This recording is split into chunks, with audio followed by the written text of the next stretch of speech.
Well, hey, and good morning. Welcome back to our Proverbs Challenge. Today is Wednesday, June 22nd. That means we're on Proverbs 22.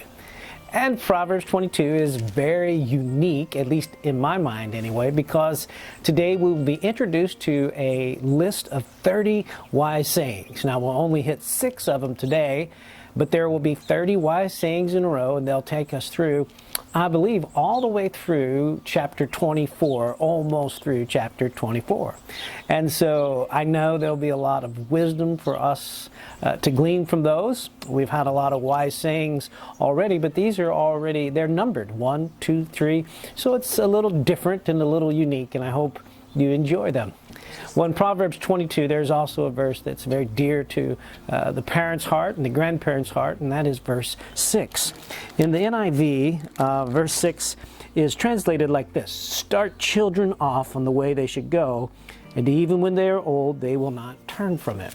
Now, I think that's fine, but the NIV, when it says start, to me, it almost gives the, the connotation that you just start them on the path and they'll get going on their own. I like it when it's translated, train your children. Because when I think of training, I think of military training or athletic training, and it's all encompassing. There's a knowledge base that comes with it, so that you understand the game. You understand why you're doing something. But there's also that instinctive part of how to respond when times are hard. And that's what training is. It's repetitive training over and over and over again. So that's what should happen as we raise our children through life, so that when hard times come and there is stress, you've been put in that stress already, and you know how to respond, you know who to turn to. And so we train our children upright. And also just to keep in mind that we are children of God. And so all of us are in different parts, or different parts of the path, where different maturity levels in our relationship with Christ. Some of us might be young but very mature in Christ. Some of us might be older but still a little more immature. And so we all need to keep in mind that we need to continue this training in our own lives, so that we will instinctively know who to turn to, where to go, and what to do in times of trouble and in times of good. So this is Proverbs 22. "A good name is more desirable than great riches. To be esteemed is better than silver and gold. Rich and poor have this in common: the Lord is the maker of them all. The prudent see danger and take refuge, but the simple keep going and they pay the penalty. Humility is the fear of the Lord. Its wages are riches and honor and life. In the paths of the wicked are snares and pitfalls, but those who would preserve their lives stray far from them.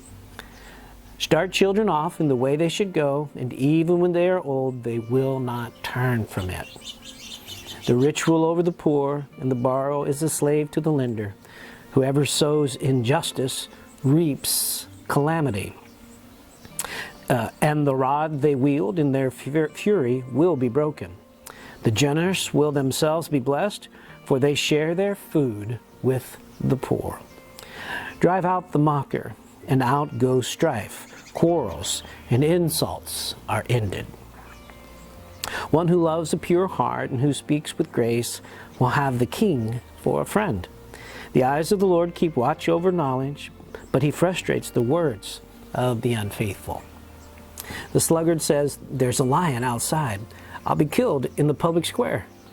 The mouth of an adulterous woman is a deep pit. A man who is under the Lord's wrath falls into it. Folly is bound up in the heart of a child, but the rod of discipline will drive it far away. One who oppresses the poor to increase his wealth, and one who gives gifts to the rich, both come to poverty." The 30 sayings of the wise. Saying 1.